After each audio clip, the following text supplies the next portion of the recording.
안녕하세요. 지난 시간 우리는 노아 시대에 있었던 홍수 심판 사건에 대해서 살펴보았습니다. 홍수 심판으로부터 구원받은 노아와 그 자손들은 심판받은 세상에서 이제 하나님과 새로운 시대를 맞게 됩니다. 노아에게는 하나님과 동행하는 신앙의 모범을 보이며 이제 세상에 하나님 나라를 세워나가는 시대적 사명이 부여된 것이죠. 그러나 노아는 구원 이후 하나님과 동행하는 신앙을 보여주는데 이제 실패함으로 자신에게 부여된 시대적 사명을 감당하지 못하게 됩니다. 노아에게 부여되었던 하나님 나라의 이 새 시대를 여는 시대적 사명은 그의 11대 손 아브라함 때에 이제 이루어지게 되죠. 그러면 지금부터 노아 홍수 심판 이후부터 아브라함이 출현하는 과정까지의 역사를 창세기 9장부터 이제 11장을 중심으로 살펴보도록 하겠습니다. 먼저 노아가 시대적 사명을 감당하지 못하고 실패하는 과정부터 한번 살펴볼게요. 노아는 홍수 심판 후 농사를 이제 시작하여서 포도 열매를 얻습니다. 그는 농사로 얻은 첫 열매로 자기를 위해 포도주를 만들어 마시고 취하고 말죠. 포도주에 취한 그는 장막 안에서 하체를 드러낸 채로 잠들고 맙니다. 이는 노아가 심판으로부터 구원받은 이후 하나님과 동행하며 그로 인해 기뻐하는 어떤 영생의 삶을 영위하지 못하고 땅에 있는 것에서 기쁨을 구하는 세속적 삶을 살았음을 이제 암시하는 겁니다. 기독교에서 구원은 구속과 영생으로 이렇게 대별됩니다. 구속은 죄사함을 받아 하나님의 심판으로부터 구원받은 소극적 구원을 말하고요. 영생은 그 존재가 거듭나 하나님과 동행하며 살아가는 적극적 구원을 말합니다. 물론 영생의 구원은 구속의 구원을 전제로 하죠. 창세기는 노아가 홍수 심판으로부터 구속의 구원을 받았으나 이후 영적 긴장감을 상실함으로 하나님과 동행하는 어떤 영생의 구원에 이르지 못했음을 분명하게 이제 명시하고 있습니다. 신약 시대를 사는 이 시대에도 노아처럼 말이죠. 어떤 절반의 구원에 머물러 있는 신자가 적지 않습니다. 이들은 예수 그리스도를 믿음으로 죄사함을 받고 값없이 하나님의 자녀가 된 것을 늘 고백하고 감사합니다. 그러나 그들은 하나님과 동행하며 하나님부터 기뻐하는 하나님으로 인해 기뻐하는 영생의 구원을 죽음 이후의 세계로 미뤄버리고 한사코 하나님 자체가 아닌 하나님이 주신 무엇으로 사실은 세상의 기쁨으로 이제 기뻐하며 살아가는 삶을 살죠. 이는 예수님께서 자기를 믿는 자에게 주시고자 하는 온전한 구원이 아닙니다. 그것은 절반에 해당하는 정말 불완전한 구원이죠. 베드로 사도는 노아 시대 홍수 심판을 새 시대 신약 시대 세례 의식을 예시하는 사건으로 보았어요. 베드로전서 3장 20절 21절 말씀을 새 번역 성경으로 한번 보겠습니다. 그 방주에 들어가 물에서 구원받은 사람은 겨우 8사람밖에 없었습니다. 그 물은 지금 여러분을 구원하는 세례를 미리 보여준 것입니다. 세례는 육체의 더러움을 씻어내는 것이 아니라 예수 그리스도의 부활을 힘입어 선한 양심이 하나님께 응답하는 것입니다. 홍수 심판에서 구원받은 노아는 예수 그리스도를 믿음으로 죄사함을 받고 이제 하나님의 자녀가 된 신자를 상징합니다.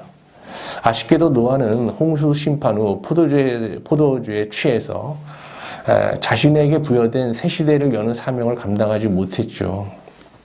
노아가 열지 못한 새 시대의 사명은 그의 11대 손 아브라함이 이제 노아를 대신하여 열게 됩니다.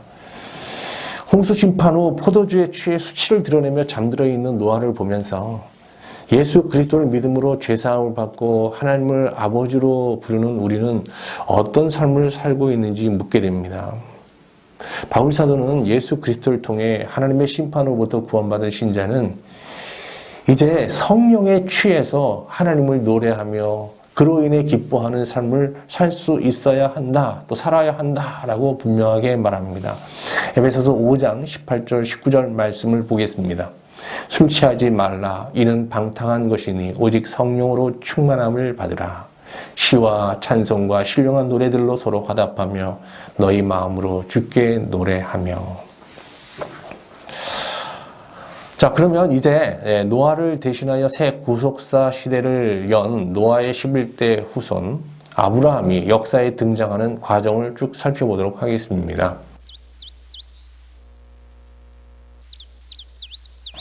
앞에서 말씀드린 대로 노아는 시대적 사명을 감당지 못하고 세상에 취한 세속적 삶을 살았습니다. 그러나 하나님은 무지개를 보시며 그와 맺은 언약을 기억하시면서 심판을 미루시고 오히려 그 자손들을 번성케 하셨어요. 창세기 10장에는 하나님의 복을 받아 번성해진 노아의 후손들의 이름이 쭉 열거됩니다. 그러니까 노아 후손의 족보가 이제 소개되는 거죠. 근데 그 족보에 소개되는 인물의 합은 모두 70명이에요. 이스라엘 사람들에게 있어서 이 70이라는 수는 모든이라는 의미를 갖습니다. 야곱이 자기 자손들을 이끌고 이제 애굽으로 들어가는데요. 이 애굽하잖아요. 요셉이 총리로 있을 때. 그 가족 수가 70명이에요. 또 시내산에서 모세가 이스라엘 백성을 대표하는 장로들을 세우게 되는데 그때도 70명을 세우게 됩니다. 이후 유대교 어떤 최고 그 의회인 사내드린 공회는요, 항상 70명을 선발합니다. 그래서 그 이스라엘 전체를 대표하는 그 70인 공의회도 이제 70명으로 구성되어 있는 거죠. 창세기 10장에는 노아의 후손 70명의 이름이 열거되고 있는데 이 70명은 모든 인류라는 그런 의미를 갖고 있는 것입니다.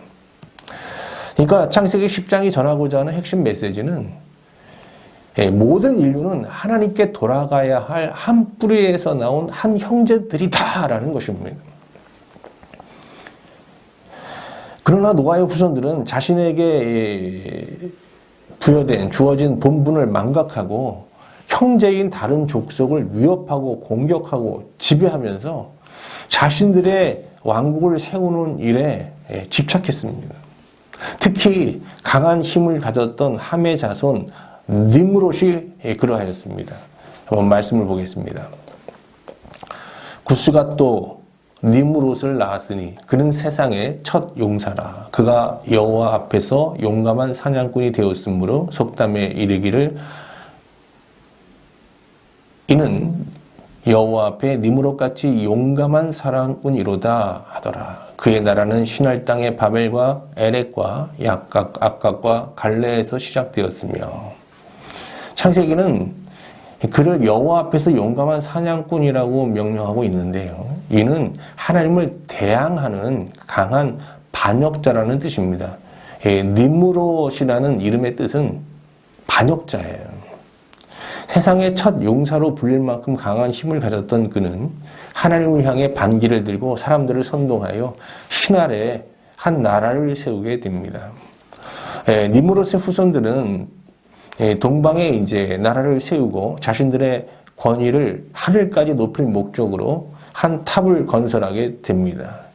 그들이 쌓은 높은 탑은 하나님처럼 높아지고자 하는 그들의 교만한 본성을 그대로 반영하고 있는 것이죠. 탑 공사가 한참 진행되고 있을 때 하나님께서 하늘 보좌에서 신할 땅으로 내려와 그 현장을 둘러보시게 됩니다. 이에 하나님은 사람들이 어떤 교만의 동기로 탑을 쌓는 것을 보시고 결국 이 탑을 파하시며 동시에 그들의 언어를 혼잡케 하심으로 그들을 흩어버리시게 됩니다. 그리고 그것을 바벨이라고 하셨습니다. 바벨의 뜻은 산산이 부수다입니다. 하나님께서 유리병이 땅에 떨어지면 산상 조각나서 깨지듯이 말이죠. 신할에 사람들이 세우는 그 높은 탑을 산산이 부수어 버린 것입니다. 그리고 그들의 언어를 혼잡게 하셔서 그들을 흩으셨는데요. 하나님께서 신할을 찾으셔서 높은 탑을 파하시고 그들을 흩으신 궁극적인 목적은 그들의 교만한 마음을 낮추고 그들이 망각하고 있는 신자의 본분, 즉 하나님의 선한 뜻을 기억해 하기 위한 것입니다. 이때 바벨이라는 심판의 자리에서 하나님의 뜻을 깨닫고 하나님의 선한 뜻을 깨닫고 겸손히 하나님께 엎드려 그가 보내시는 곳으로 가겠다고 이제 순종을 결단하는 한 사람이 있었는데요. 그 사람이 바로 아브라함입니다. 한번 말씀을 보겠습니다. 데라의 족보는 이러하니라. 데라는 아브람과 나홀과 하란을 낳고 하란은 롯을 낳았으며 하란은 그 아비 데라보다 먼저 고향 갈대아인의 우르에서 죽었더라. 여호수아서에 보면요. 여호수아가 이제 세겜에서 설교하는 내용이 나와요. 그때 이제 아브라함의 아버지 데라에 대해서 이제 언급하는 부분이 있는데요. 자, 이런 얘기를 합니다. 여호와께서 이같이 말씀하시기를 옛적에 너희 조상들 곧 아브라함의 아버지 나홀의 아버지 데라가 강 저쪽에 거주하여 다른 신들을 섬겼으나 내가 너희의 조상 아브라함을 강 저쪽에서 이끌어내어 가나안 땅에 두루 행하게 하고 그의 씨를 번성하게 하려고 그에게 이삭을 주었으며. 아브라함은 갈대아 우르에서 우상 숭배를 하는 아버지 밑에서 자랐습니다. 그런데 이렇게 우상 숭배가 만연한 이 우르 땅에 살다가 이제 바벨 심판 사건을 목격하게 되는 거죠.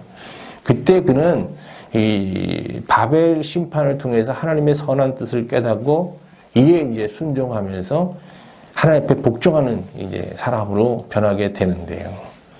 이때 하나님께서 그를 이제 가나안으로 보내시게 되는 거죠. 그러나 아버지 데라의 반대로 아브라함은 우르를 떠나 이제 가나안으로 가던 도중 그 중간 정착지인 하란 땅에 머물고 더 이상 나아가지 못하게 돼요. 창세기 한번 11장 30절 31절 말씀을 볼게요. 데라가 그 아들 아브라함과 하란의 아들인 그의 손자 롯과 그의 며느리 아브라함의 아내 사레를 데리고 갈대아인의 우르를 떠나 가나안 땅으로 가고자 하더니 하란에 이르러 거기 거류하였으며. 데라는 205세에 하란에서 죽게 되는데요. 이때 하나님은 다시 아브라함에게 임하시어 하란을 떠나 하나님이 지시하신 땅으로 갈 것을 명하시게 됩니다. 이제 아브라함이 하란을 떠나서 가나안 땅으로 들어가는 순종의 여정을 한번 쭉 살펴보도록 하겠습니다.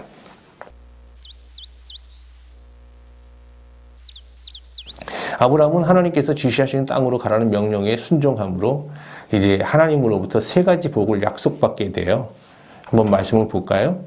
여호와께서 아브라함에게 이르시되 너는 너의 고향과 친척과 아비의 집을 떠나 내가 내게 보여줄 땅으로 가라. 내가 너로 큰 민족을 이루고 내게 복을 주어 내 이름을 창대하게 하리니 너는 복이 될지라. 너를 축복하는 자에게는 내가 복을 내리고 너를 저주하는 자에게는 내가 저주하리니 땅의 모든 족속이 너로 말미암아 복을 얻을 것이라 하신지라.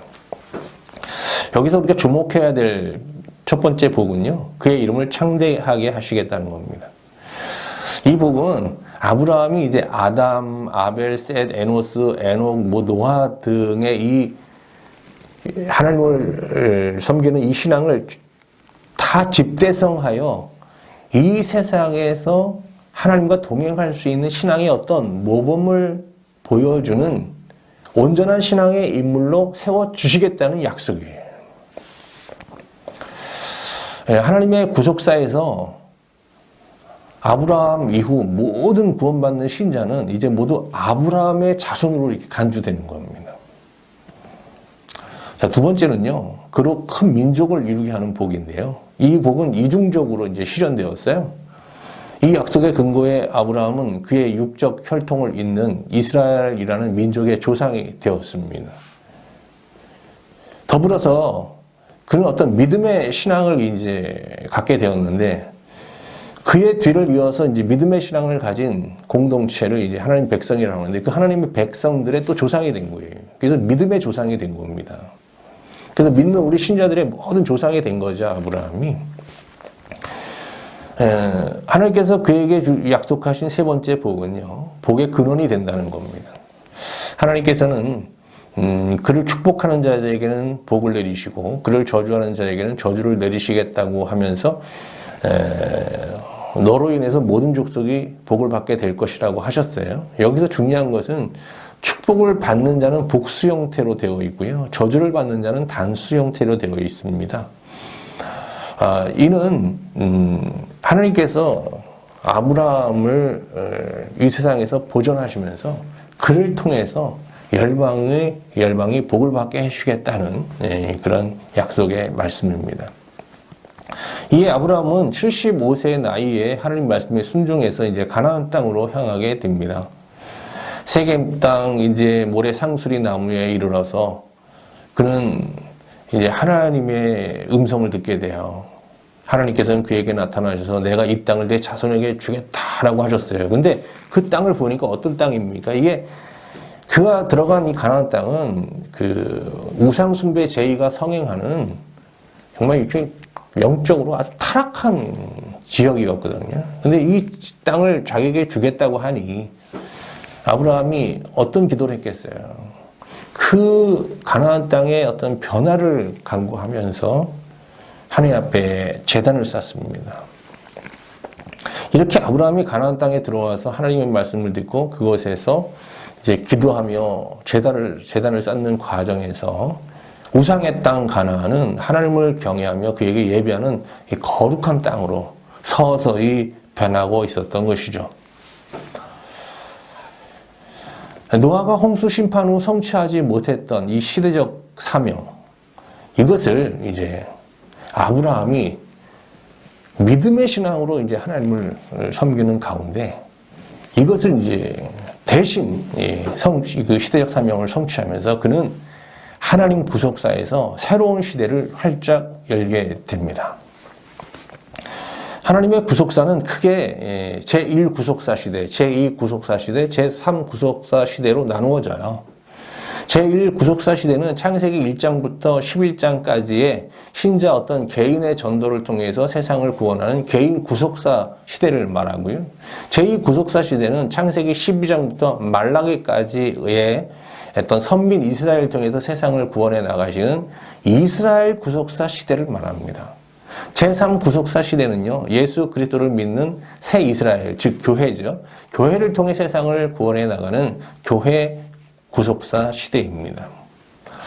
여기서 중요한 것은 아브라함이 노아를 대신하여 제1 구속사 시대의 신앙을 믿음의 신앙으로 집대성하여 제1 구속사 시대를 마감하고 제2 구속사 시대의 문을 활짝 여는 개척자가 되었다는 것입니다.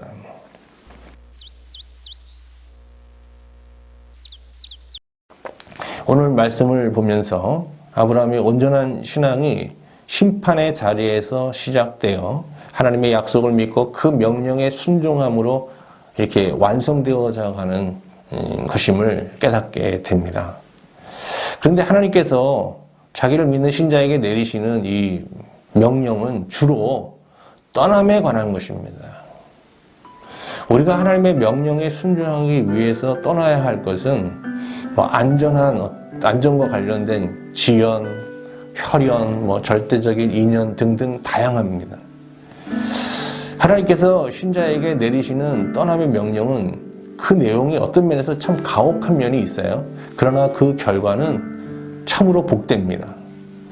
하나님의 이 떠남의 명령에 복종하는 자는 아브라함처럼 말이죠. 세상의 유혹을 물리치고 오직 하나님만 절대 신뢰하고 또 하나님과 벗되어 사는 어떤 영생을 누리면서 결국 아브라함처럼 하나님의 약속이 삶 속에 실현되는 하나님의 약속이 실현되는 그런 복을 누리며 살게 되는 것이죠.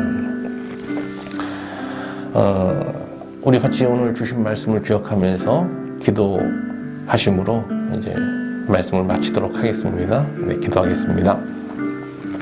하나님, 홍수 심판에서 구원받은 노아가 첫 열매로 얻은 열매로 포도주를 만들어 마시고 수치를 드러내며 잠들어 있는 모습을 보면서 우리의 현재를 깊이 돌아보게 됩니다. 우리 마음에 잔에 채워져 있는 여러 세상의 포도주를 이 시간 회개하며 쏟아 비웁니다. 하나님, 이 시간 기도하오니 우리의 비고 빈 심령에 정말 성령의 세수를 부어주셔서 하나님이 주신 무엇이 아니라 하나님 자체로 기뻐하고 즐거워하며 하나님을 노래하며 사는 삶을 살게 하소서. 하나님, 오늘 말씀 속에서 니므롯의 후손들이 신할 평지에 쌓은 그 탑을 파하신 하나님의 바벨의 심판이 은혜임을 깨닫게 됩니다. 우리 마음 안에서 다른 사람을 속박하고 업신여기며 하나님처럼 높아지려는 교만의 마음이 여전함을 고백합니다. 이 시간 기도하오니 다시 한번 우리에게 바벨의 은혜를 베푸셔서 우리 마음 안에 남아있는 교만을 산산조각내 주시기를 기도드립니다. 하나님 말씀에 순종하여 하나님께서 지시한 땅으로 떠나는 아브라함을 보면서 우리의 인생이 하나님을 향해 계속 나아가야 하는 떠남의 여정 가운데 있는 것임을 깨닫게 됩니다. 이 시간 기도하오니 우리에게 하나님의 약속에 대한 믿음과 떠남에 대한 두려움을 떨쳐버릴 수 있는 용기를 주시오. 이 한 주간도 하나님을 향해 계속 나아갈 수 있는 진보의 삶을 살게 하여 주옵소서. 예수님의 이름으로 기도드립니다. 아멘.